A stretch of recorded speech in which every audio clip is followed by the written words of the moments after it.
አሚኖን ሆስፒታል ውስጥ ምን ነበር ያልሻት? አቶ ተሰማም አባዬን ሆስፒታል ውስጥ ገብቶ ሲማጸረው ነበር ተው እያለ።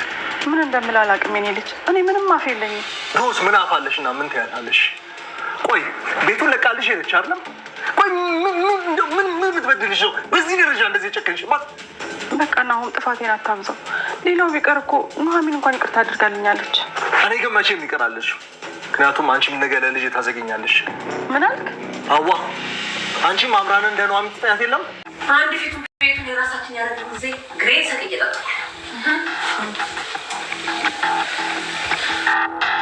ጋሽ ሌኩን እንዴት ነዎት? አሁን ተሻሎት? እኛ እኮ በጣም ተጨንቀን ነበር። አሁን እንዲህ ስላየነዎት ደግሞ በጣም ደስ ብሎኛል። እንኳን እግዚአብሔር ማሩት። መቼም አንዴ እሷ ሚስት አድርጎ ሰጥቶኛል። በእሷ ስሜ ልጅ ይቅርታ ጠይቅሻለሁ። እንዴ ለምንድን ነው እሱ ይቅርታ የሚጠይቁ? እኔ እኮ ነገሩን ከረሳሁት ቆየሁ። ይልቅ ወይዘሮ ዝናሽ የዛችን የሴጣን ሴትዮ ስም አትጥሪብኝ።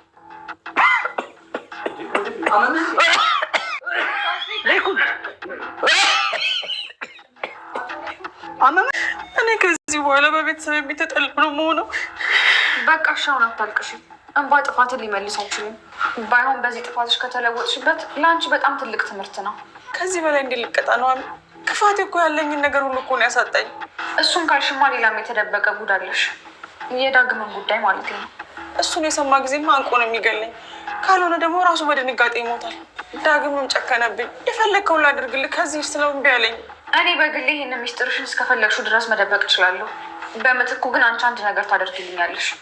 አታስቢ ኑሐሚን፣ ቃል የገባሁልሽን ነገር በሙሉ ተግባራዊ አደርጋለሁ።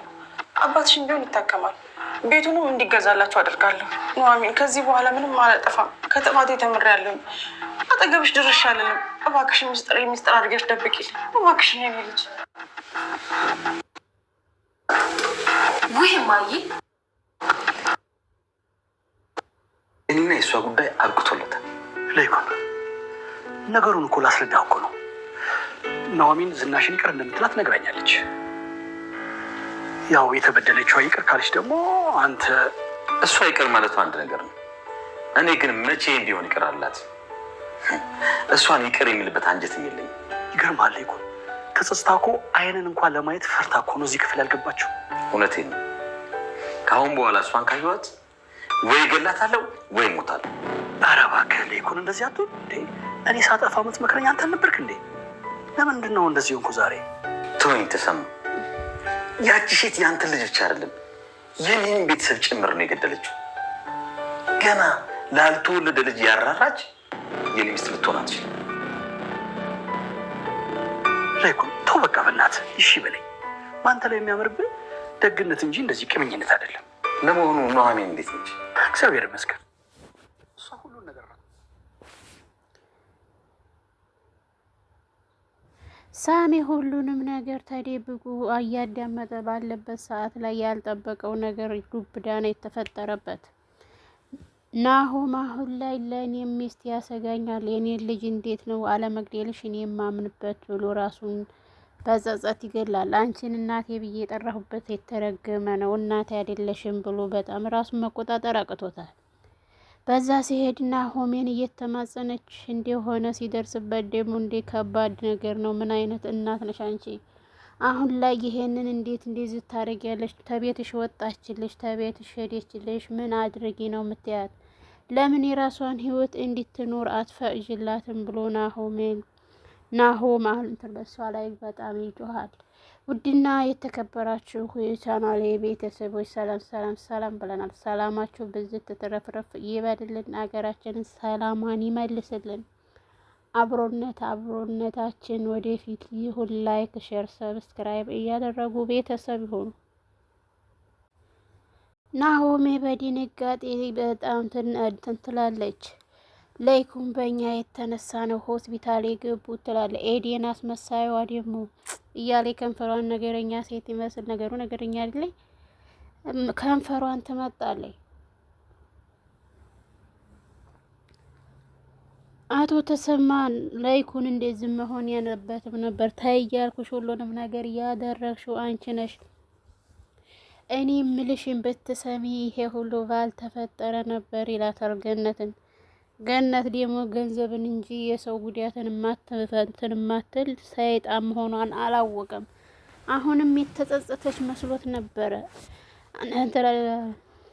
ለናሆሜ ያዘነች መስላ ኤዴን ናሆሜ አይደለችም ጥፋተኛዋ ትላለች። አመሰግናለሁ አሁን እንኳን ከጎኔ ስለቆምሽ ብላ እንግዲህ አቤት ማስመሰል፣ አቤት ማስመሰል። ከባድ ሰው ናቸው እናትና ልጅ።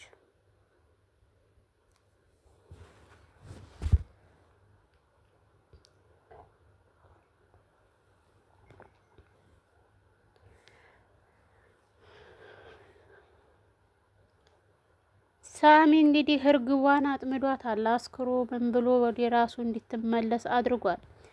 አሁን ላይ እሷ አለሟን እየቀጨች ነው። ምንም ይሁን ምንም የምትሰማው የምታየውም ነገር የላትም። ቆይ ዳግም እንዴት ዝም ምን ይሰራል ብሎ በደሞ ሳሚ መቆጣቱን ቀጠለ። ዳግም እህቱን ሊቀበል ወደ ውጭ ወጥቶ እሷ በመጣችበት ሰዓት ላይ ዳግም ወንድሟ እንደሆነ አላቅም። እሱ ሲቀበላት በንዴት ነው እያየ ያለው።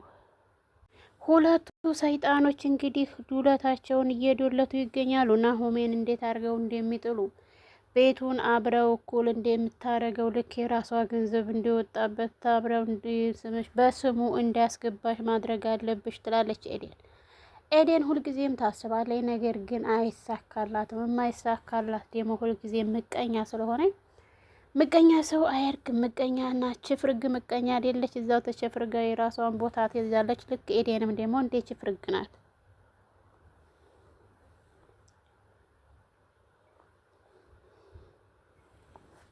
ናሆሜን ለመጣል የማይጥሩት ድንጋይ የላቸውም።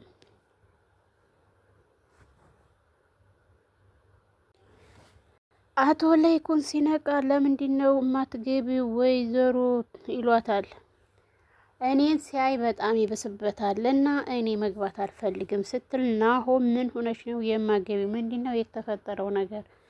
ለምንድነው የተፈጠረውን ነገር እያንዳንዱን ማታስረዱኝ? እያለ ናሆም ይጮሃል።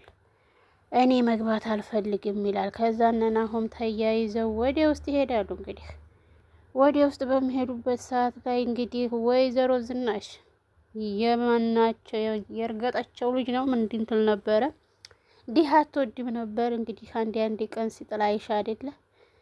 አቶ ላይኩንም ነቅተው ናሆምን እንግዲህ በስርዓት እያወሩ ነው። እኔ ወደዛ ቤት እና እናትህን ካላየሁ ጤናዬ ደህና ነው፣ እናትህን ሳይ ብቻ ነው ችግሬ ይላል። አቶ ላይኩን እነሱ ትናንት ሲያይ በጣም ደንግጧል። አይደለም መተው ሊጠይቁኝ እንደዚህ ይሆናሉ ብሎ አላሰብም ነበር። ነገር ግን አሁን ላይ መተው መጠየቃቸው እነሱ አስደስቶታል አቶ ላይኩን። አቶ ተሰማ ደግሞ እንዴት አንተ ወዳጄ እንደዚህ መሆን የለብህም፣ እናንተ ውጡ፣ እኔ እማወራው ነገር አለኝ ይላል።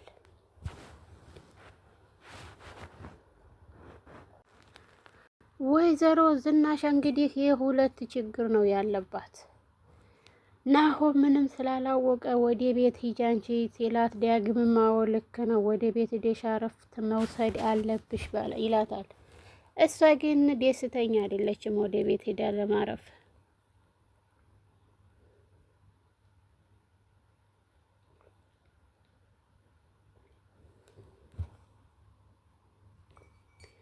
አባቴ ምን እንደሆነ ማጣራት አለብኝ፣ ምንስ እንደሆነ ማወቅ ስላለብኝ ሁሉንም ነገር ግልጽ አርጋችሁ ንገሩኝ ቢልም ናሆም ማንም ሊነግረው አልቻለም።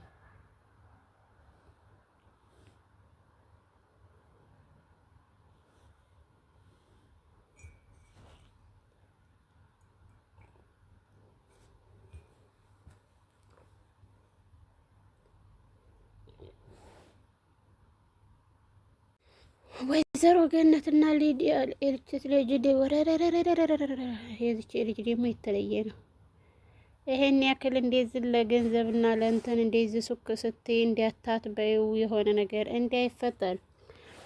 አቶ ላይኩን ሆስፒታል ገባ ስትባል እንደው ባልሞተ ቤቱን ካይገዛልን ቤቱን ተገዛ በኋላ እንኳን ቢሞት ችግር የለውም ትላለች። ከገንዘብ ውዴታዋ የከፋ ነው የዚች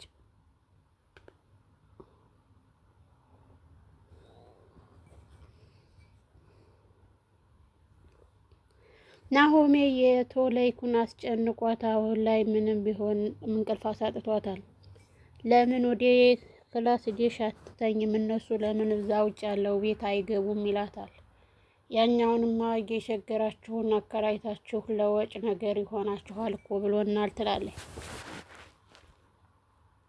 ውድና የተከበራችሁ ቤተሰቦቼ ላይክ፣ ሸር፣ ሰብስክራይብ እያደረጉ ቤተሰብ ይሁኑ።